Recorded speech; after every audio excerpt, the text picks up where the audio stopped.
Welcome to the Aim Low podcast. So, Dol, what are we speaking about today? Well, you just got back from a trip to Portugal, so maybe let's chat about that. Aim low and avoid disappointment, 'cause being surprised shouldn't be rare. If you thought this was going to be a motivational podcast, you've come to the wrong place. This is true. Yeah, it's not that. No. So basically, we're not here to make people smarter. No, we're not. And we're not here to disseminate useful information that might be of educational use. No, that's not why we're here. Dill, what are you doing over there? You're making noises. I ate wheat and now I'm struggling. Yeah, wheat seems to be this week's problem. Anyway, so we were going to chat about Portugal. It was an eye-opening trip on many levels. I think yes, we should start with the process of getting to Portugal. How about that, Darryn? Oh, that sounds good, because the trip always starts at the beginning. I think everything starts at the beginning, to be fair. This is very true. So we decided to go to Portugal. Not me, I wasn't there. Adele and I, my girlfriend and now fiance, there. Shit, I let the cat out of the bag before we even started the story. But yeah, so we decided to go, and we did it properly, Dill. We did it properly. We decided not 1, not 2, but 3.5 weeks, almost a month, to go all the way to Portugal and enjoy ourselves there. And we chose the carrier of choice there by our airlines, which was Swiss Air. Great. Fair enough. But I thought you were going to get excited because for the listeners who don't know, Dill is an avid simmer and he knows everything about every airline. So yes. I wouldn't say I know everything about every airline. But, well, you evidently don't because yeah, you're like, oh no, Swiss Air is great airline. It's fantastic. Yeah, go for it. Well, I've never flown on Swiss Air, but I read a lot of stuff about, the airlines, and I watch a lot of YouTube content and things about the airlines, and I never heard anything particularly bad about Swiss Air. Like, there's a whole bunch of airlines where if you said, I'm going to book with them, I would have been like, probably not the best idea. But I never heard anything bad about Swiss. So no, fair enough. And you know what the weird part is? All of the online reviews are only like glowing reviews and 5 stars, 4 stars. There's really no one complaining. Obviously, these people haven't flown from South Africa to Switzerland. So anyway. Well, I feel like you're setting us up for a bit of disappointment here. It is. And I'm sorry, this definitely isn't a podcast where we just slate brands. Oh, well, there goes our Swiss Air sponsorship. But yeah, so anyway, we get on the plane and first of all, we realize we really are in cattle class. Like our knees are by our ears throughout this whole flight. And the first flight is about 9.5 hours. And you're not the tallest person in the world. Not at all. You would have died. You literally would have died. And you even say like flying to Cape Town is hard. That's exactly what I was about to say. Yeah. I was like, flying on the domestic carriers down to Cape Town, that's about my limit. By the time we descending for Cape Town, my knees are talking. Eh? Exactly. Well, yeah, my whole body was talking. My ass. My ass. Do we want to know about this? No, you do. But anyway, let's not jump ahead. Let's reverse a little bit. So we realize, okay, we really are in cattle class now, and it's going to be a long trip, but it's fine. We're still excited. This is the start of a holiday.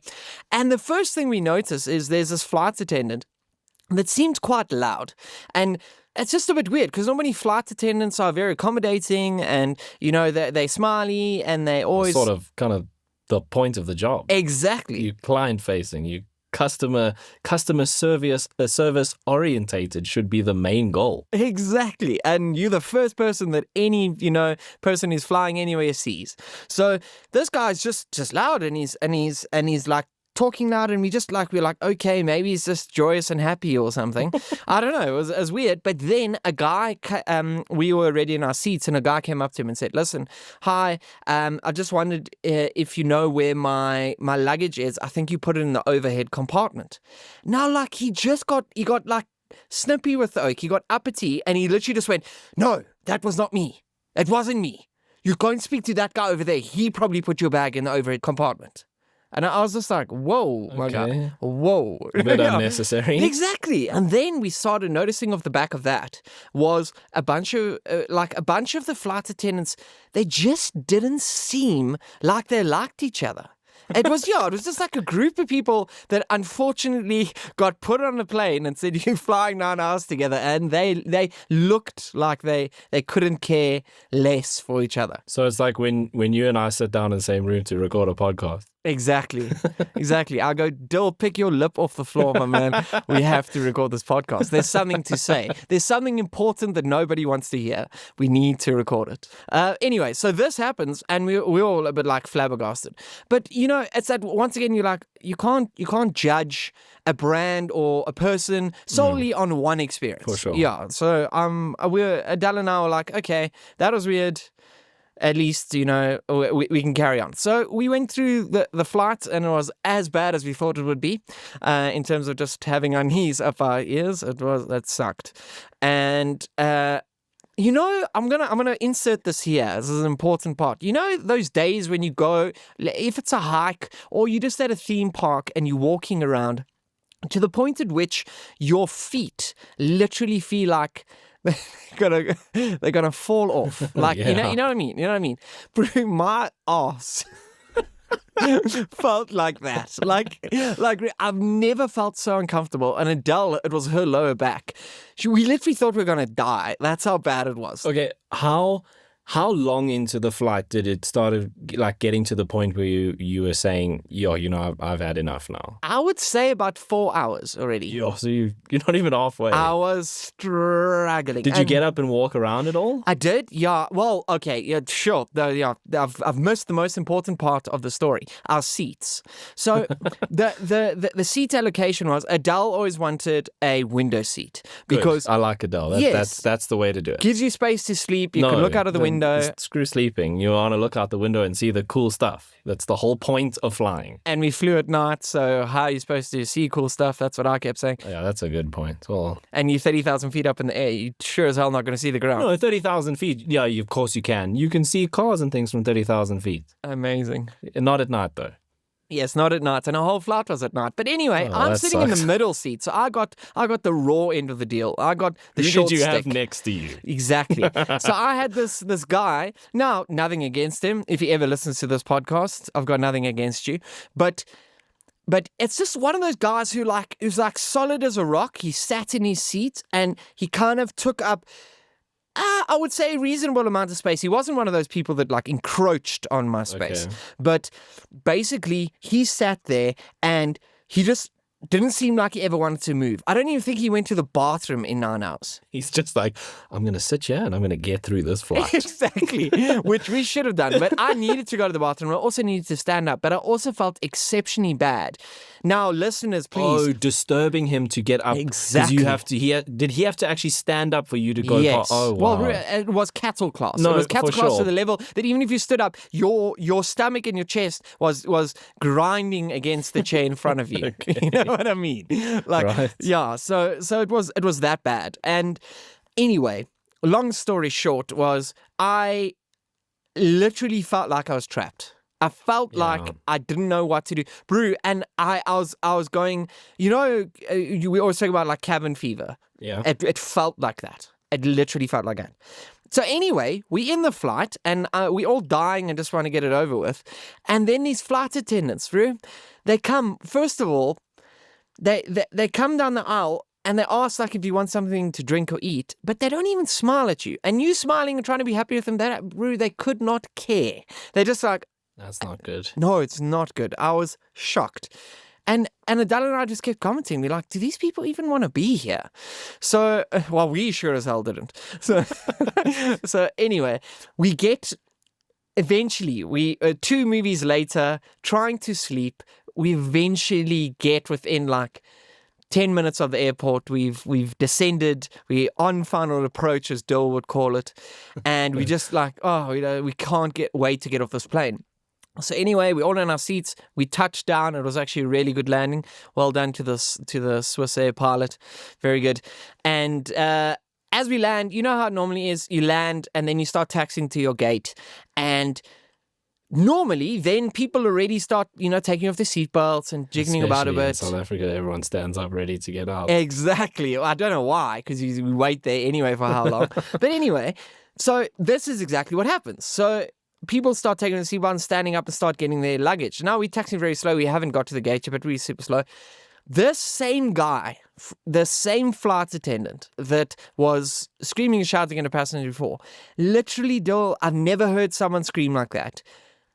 Screams at the top of his lungs, "Hey, sit down! The seatbelt signs are not off!" And he just screams. And Darryn and I literally were so shocked. We were like, I mean, he has a point. no, 100%. Why do people stand up?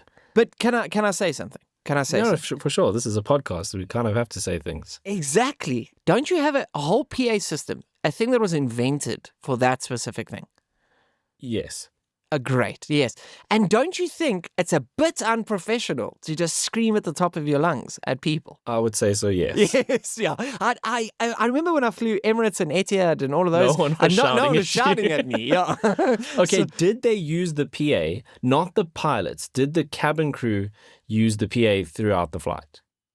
Yes, they did, and it was one of those PAs from the OK Bazaars. You know what I mean? Where yeah. Yeah.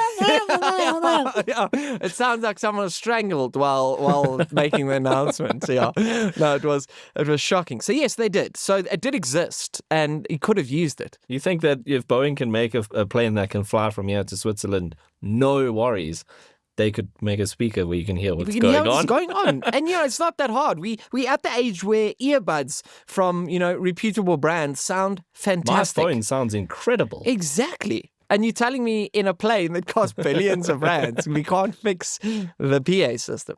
Anyway, as sound guys, I was shocked. But yeah, so that happens, right? So we eventually just go, we go, sure, I don't know if we should fly Swiss Air.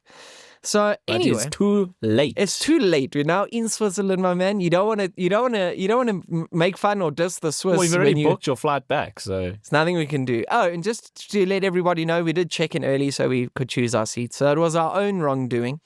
But anyway, so we get to Switzerland. Now, as we land, the doors open finally. We get to walk off the plane. And as we walk off the plane, we get stopped by their security. Everybody. They stop us on the gate, the walkway. They literally stop us right wow. there. Yeah. I was shocked. I thought, oh my word, someone's getting arrested. There's obviously some illegal fly or something. The flight attendant. Yeah, probably. Yes. Well, we hoped. No, that's terrible. Shame. Okay. Yeah. Cut that out. So, yeah. So basically, they just start checking everybody's passports and then already questioning each passenger. Why are they there? And I was literally like, isn't this supposed to happen at border control where they check your passport and so forth? Nope, they're doing it right there.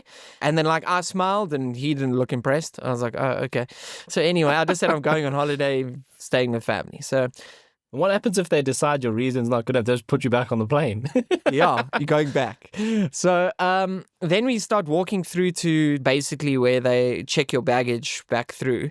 And that was an experience. This was another amazing story in itself. So this is in Zurich, yeah? Zurich, yeah. Okay. So we land in Zurich and we go through now to that section. And you know how it normally works if anybody's been in any airport, it's like your laptop needs to come out of your bag, your phone, your wallet, everything into a separate thing. You say that, but every time I've been through that here at Joburg, they ask for different things. Well, that's my thing about airports in general. Why are they all different? Why don't they just have a standard? And like in our industry, laptops are like forbidden. That's got to come out. Yes. Sometimes my iPad, my GoPro, my headphones, sometimes not. Sometimes all of it can stay, just the laptop. I still don't know. And it stresses me out when you get there and you're like, I just don't understand what I'm supposed to do. Exactly. Do you think, he has a question for you while we're on this topic, you stressing out makes you seem guilty. Yeah. You know what I mean? Seem more guilty. Absolutely. And you do, eh? You literally do. Like to the point where you just like, yeah. And then feeling more guilty makes you feel more guilty. And you know, you're in a foreign country now. Yes. I'm pretty sure there's a bit of a language disconnect as well. 100%. You've just got off a traumatic 9.5-hour flight. You're not exactly in the most relaxed state of mind. And now you've got to go through this extra stressful situation. Yes. And the situation became more stressful at the end, which is the crux of this next point. and now in hindsight, I'm worried the Swiss are the problem, not just Swiss Air. I'm now slating nations here. But anyway, so Every Swiss product, all gone, no sponsorship. Oh, God. Yeah, we're not getting any chocolate. That's all. All I can say is their chocolate was probably the only thing that I did enjoy from them. So, because at the end of every flight you get a chocolate bar. It's probably to apologize for the trauma, the trauma that they put you through. So we walk up to the space. Now the first sign we see says, "Please take out all liquids and throw it away."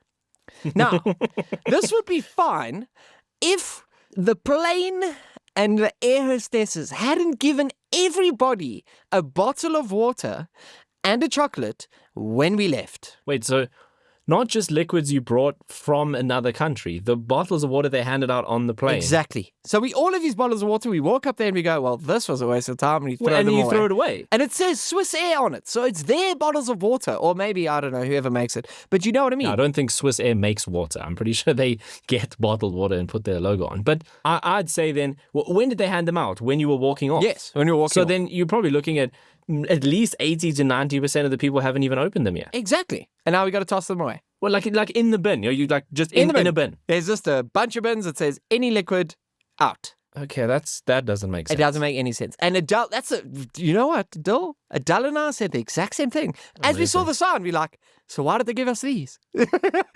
Heavily confused. So obviously, all I can deduce is that the Swiss like wasting water. That's all I can think. Or that water that's just been on a plane that's got air from South Africa is contaminated. Exactly. Yeah, we the problem. So anyway, so we discard all of that and we think, okay, no, we don't have anything else that we've kept. Lo and behold, I'll tell you what did happen that made it through the whole thing that no one detected. So the Swiss aren't that good. So we now walk through to where it's your bags and stuff, and we realize there's people that have connecting flights behind us. So because we are kind, decent human beings that actually think about other people, we went, well, let's not rush. Let them go before us because they can get to the connecting flights and we will just, take it slow, get all our stuff out. Well, you had a connecting flight as well, but you had some time in between. Exactly, because we planned. Their connecting flight is leaving like now. Yes. Now, I actually wanted to ask you, how does that work? Why would you book a flight knowing that you hardly have any time to get from one plane to another? I was about to say the same thing. I was like, if that was me, I would have done exactly what you did and give yourself a good couple of hours in between just to alleviate the stress. Yeah. Okay, fine. Maybe if you're flying to some smaller places that don't have as many flights, you don't really have an option. I'll give you a simple example of flying in South Africa. If you're flying to East London, you've probably got like 2 or 3 flights in the day on Safair, for example. Yeah. So if you were landing at Oratambo and getting connecting flight to East London in the afternoon, you've probably got 2 options, and one's at 1 o'clock and the other one's at 6 o'clock, and that's all you've got. Yeah. So in some cases, that's probably the main reason, I'd say, but that would stress me out. I can't imagine anything worse than getting off that plane, going through all of that and knowing I've got to run to the other side of the airport now to get on the next plane. Exactly. And in my mind, especially like you said, you don't know the airport, you don't know anything where you're going, and if anything goes wrong, you're stuffed. That's heavy stress. So we go, cool, let them through, happiness. And what happens? Okay, we get to the front. I take out my laptop and I take my wallet, my phone, my keys. I take off my watch. I put everything in the tray. I put the rest of my backpack in another tray, and Adele puts her belongings and stuff in her tray. We put it through, right? And in front of us, we have 2 South Africans, and behind us, a Swiss guy and his wife. So they put theirs through, we put ours through, and we start walking through the metal detector like you normally do, right? And as we go through, no one gets beeped. The ladies in front of us, me and Adele, no one, and the Swiss guy, everyone walks through fine. So we didn't have anything on us, so that's cool. However, as I walk through the metal detector, I see the guy grab my bag and move it off the main conveyor belt onto a separate conveyor belt. And I go, okay, he's found something. For us, this is something that happens quite often because as people in the tech field, Yes. we travel with cameras and microphones because, we have that equipment. So going on holiday and shooting a little, short film about what you've done on holiday, not necessary to release, but just to have for fun. We go out and record ambience when we're on holidays to use in our shows. So we've generally got more like electronic equipment than the average person. So this happens a lot. Yes, it really does. And that's what I'm saying. I wasn't really concerned. Yeah. Obviously, a little bit worried, different countries, so you don't know how they're going to react to certain things. But I saw it, so I was like, okay, yeah, cool. So I already knew what was coming. I also see that the ladies in front of us, their bag also got pulled off. Okay, so I'm now starting to just, more worried about what's coming. So we walk up and I see the Swiss, they no scam. They just go right, they grab their bag, they open it up themselves, they just look inside. They grabbed 2 appetizers, they put it down and they said, liquids, no liquids. And they take it and they just throw it in a bin next to them. Oh, liquids. Yeah. It wasn't even electronics, it was liquids. Liquids, yeah. Okay. So even on that side, they're seeing the liquids. Appetizer, dangerous substance. Very dangerous and very different from one country to another. I don't even think they have appetizer in Switzerland. That's a good question. You didn't stay long enough to find out. No. So we're there and I'm like, okay, cool. Yeah, comes my thing. Now, as they finish with the ladies in front of us, I see he grabs my bag and he goes and he starts rummaging through it. And then I hear this Swiss guy behind us start mumbling. Okay, and he's mumbling stuff, and I don't really know what is going on. Passenger in the line behind you? Behind me, yes. Okay. Yeah, so he's in the line behind me, and he literally starts mumbling and like moaning and groaning. I can hear stuff, but I don't think of anything until he turns to Adele and I, and he literally goes, "Do you also have a connecting flight?" Right. So then Adele goes, "Yes, we do." And he goes, "Wow, you should have thought of that before holding everybody up with your technology." Okay, my guy. Yeah, and I was like, "Whoa!" And I was flabbergasted. I just sat there, I was stunned. I was like, "Is he talking to us?" Like, and then I don't know what to say. So Adele popped up and she said, "We're sorry, we didn't know that obviously was something in the bag." And he just goes, "Yes, well now you made me late." Okay. And literally right behind him, there was his wife, who looked like she wanted to just crawl into a hole and die of embarrassment. Oh, I thought you were going to say she was also getting angry. No. Well, yeah. Angry at him to the point, I swear, she was just going to ask for a divorce. Wow. Yeah, it was that bad. Okay. So anyway, I'm noticing something. While he's talking to me and I'm sitting there dumbstruck, I was like, I don't even know what to say. I wanted to launch it in, but I thought this is probably not the best place to do it. Start a fight there at security. Exactly, yeah. And the Swiss, they don't take trouble, I promise. So anyway, so I'm like, but then I notice, hang on, this oak's bag's also been pulled off onto the separate. Yes, literally. No. And I go and I look, but I'm thinking in my mind. And then they finished with my bag. It was actually my headphones in the end, so they even wanted the headphones out. Right. And they put that back through the scanner and went through. And there, wrachtig, they open up his bag. There they are. They open up his bag and they start pulling out technology from his bag. And we just look at him and you go, wow. yeah. And I you just do really wanted to say something. Adele also just walking away. It's like, yeah, isn't that Slow technology? Yeah. So Wow. it was amazing. And that was our experience. That was our first experience when we got to Zurich and with the Swiss in general. It literally, it blew us away. And then we thought, hang on, this is too much of a coincidence. This is happening all with one country. Yeah. I'll tell my airplane story quickly. Okay. Once I went on a flight to Durban and I forgot to take water out my bag and they made me throw it away too. That's my flying story. Oh, thank you, Dole. You made me feel a lot better that it didn't only happen to us. But also it didn't make sense to me because I was going from South Africa to South Africa, so that That didn't make sense. take my water on the plane. Did you go down to Cape Town or Durban? Durban. Yeah, Durban wants their own water. You mustn't bring water. No, I was taking water. I bought a water in the airport at Durban Yes. to have on the plane. And they 'cause said I was no. thirsty. Yeah, because I want you to spend your monies there on the plane. No, so I had to go through security and buy water on the other side of the fence. And that was fine. So I had a water on the plane, just not the first one I bought. That's because I told you to throw that one out. Yo, but the way he called me, I thought I had a gun in my bag. He was like, hey, come here. I'm like, yo, I'm sorry, man. I'm sorry, my God. And I'm like, what did I do? And he's like, water. And I'm like, oh, yeah. And then he just grabs it and he chucks it in the bin. He's like, go. Oh, the amount of time I've lost gaffer tape.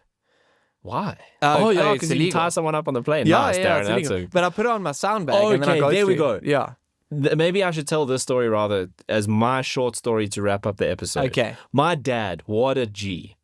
So he is flying to either Durban or Cape Town, but just for the day for business, flying in the morning, does his meetings and whatever, comes back in the evening. And he gets there and he's like now rush hour traffic, whatever, gets there just in time for his flight. He gets to security and they go, "You've got a leatherman in your bag."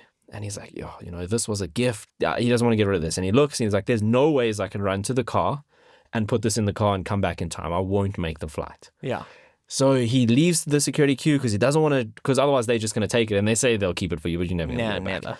So he's like, "What do I do now?" So he goes and he finds this big pot plant with like those big like wood shavings that they put inside the pot so that you can't see the soil and stuff, and you water and the water goes through all of that. And he's like, he takes out his laptop to pretend he's working and he leans against this plant and he buries his leatherman in these wood shavings, goes through security, goes down to Durban or wherever, does his meetings, comes back, gets off his flight, walks to the pot plant, pulls out his leatherman and goes home. What a legend. What a legend. That's how you deal with over efficiency with security guards at the airport. That's awesome. So I think we're going to wrap it up for this episode. 100%. We'll go into the Swiss Air Chronicles part 2 in the next episode. Next episode of the Aim Low podcast. Just remember, guys, if you don't have any expectations, you'll never be disappointed. We'll see you on the next one.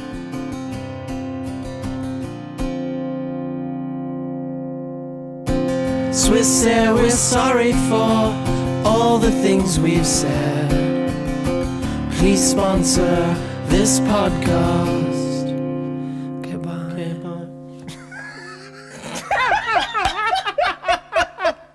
So we forgot to say this in the actual episode, so I'm just dropping in a week later to say the next part will have a special guest. So stay tuned for that. Thanks, Dol. Why do you always have to have the last word?